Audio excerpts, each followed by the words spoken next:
This story is titled, My Boyfriend Downplays Our Relationship in Front of His Friends, and It Makes Me Feel Unimportant. I always believed love should be loud, not in the sense of grand gestures or public displays of affection, but in the way it should never be hidden. If someone truly cares about you, they should never make you feel like a secret. My name is Olivia, and I'm 46 years old. I've been with my boyfriend Mark for 3 years. We met at a time when I had almost given up on love. I had been divorced for nearly a decade, my children were grown, and I had accepted that maybe my chance at romance had passed. But then Mark came into my life. He made me laugh. He made me feel seen again, like I wasn't just fading into the background of my own life. At first, everything was wonderful. Mark was attentive, affectionate, and always made me feel cherished when it was just the two of us. But the moment we were around other people, something changed. It was subtle at first. When introducing me to his friends, he would simply say, "Oh, this is Olivia," without any mention of me being his girlfriend.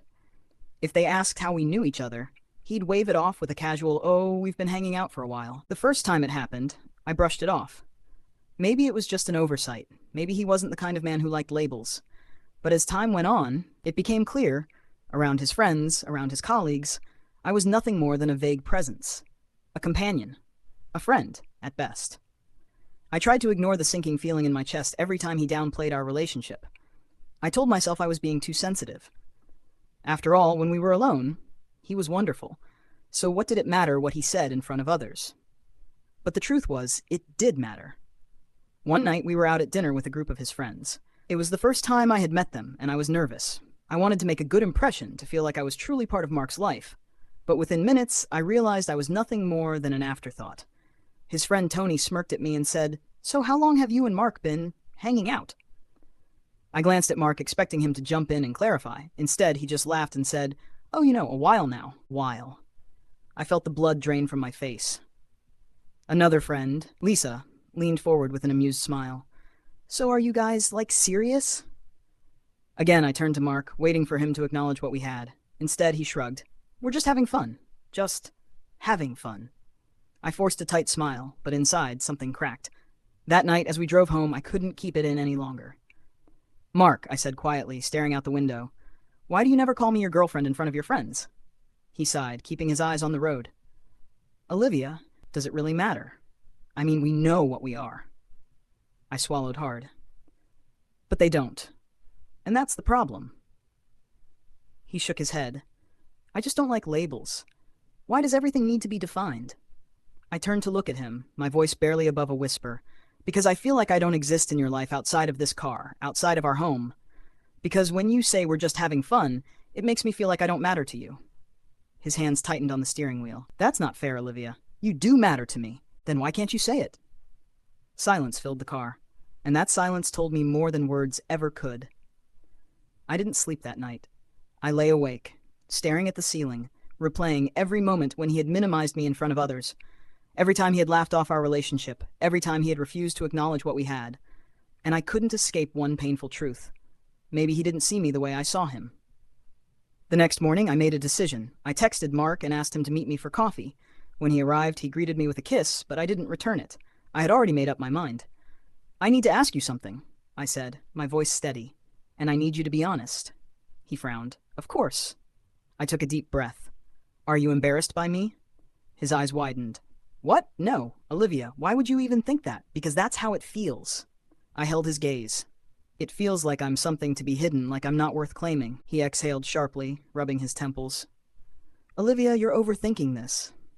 My friends, they don't need to know everything about my personal life. I like to keep things private." I studied him, my heart aching. "There's a difference between privacy and secrecy, Mark. I'm not asking you to shout our relationship from the rooftops. I'm asking you to acknowledge me." His jaw tightened. "I don't see why this is such a big deal." I nodded slowly, my stomach sinking. "And that's the problem. Because if you really loved me, you'd understand why it matters." For a moment I thought he would say something, that he would reach for me, that he would fight for us. But he didn't. Instead, he just sat there, silent. I felt a lump rise in my throat, but I forced myself to smile. I deserve to be with someone who's proud to be with me, who isn't afraid to say it out loud. He looked away, and in that moment I knew. I stood up, grabbed my coat, and walked away. And this time, I didn't look back. I walked out of that cafe with my heart pounding, my hands trembling, but my decision firm.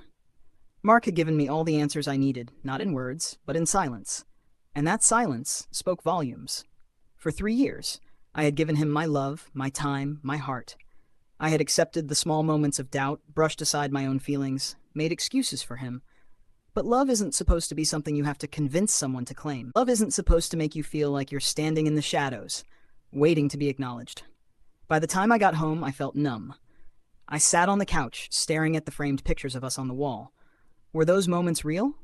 Did he ever truly love me, or had I just been convenient? Hours passed before my phone buzzed. It was Mark. Mark, can we talk? I stared at the screen. He hadn't called. He hadn't shown up at my door. He had just sent a text, as if this was something that could be resolved with a few typed words. I didn't respond. The next day, he texted again. Mark, Olivia, please. I don't want to lose you. I wanted to believe him. I wanted so badly to believe that he had realized what he was about to lose, that he would change, that he would finally see my worth. But deep down, I knew. He wasn't sorry for making me feel unimportant. He was just sorry that I had finally walked away. I didn't respond. A week passed. Then 2. My heart still ached, but with each day, the weight on my chest grew lighter. Then one evening, I was out with friends when I saw him. Mark. Sitting at a bar with his usual group. He hadn't seen me yet, and I stood there for a moment, just watching. His friend Tony leaned over, grinning. So what happened with Olivia? I held my breath, waiting for his answer. Mark sighed, taking a sip of his drink. She got too serious, wanted too much. Laughter rippled through the group. And just like that, any lingering sadness in me turned to clarity. I turned and walked away, realizing something important. I hadn't lost him. He had lost me. If this story resonated with you, don't forget to like, comment, and subscribe. Have you ever been made to feel invisible in a relationship? Share your thoughts below. I'd love to hear your story.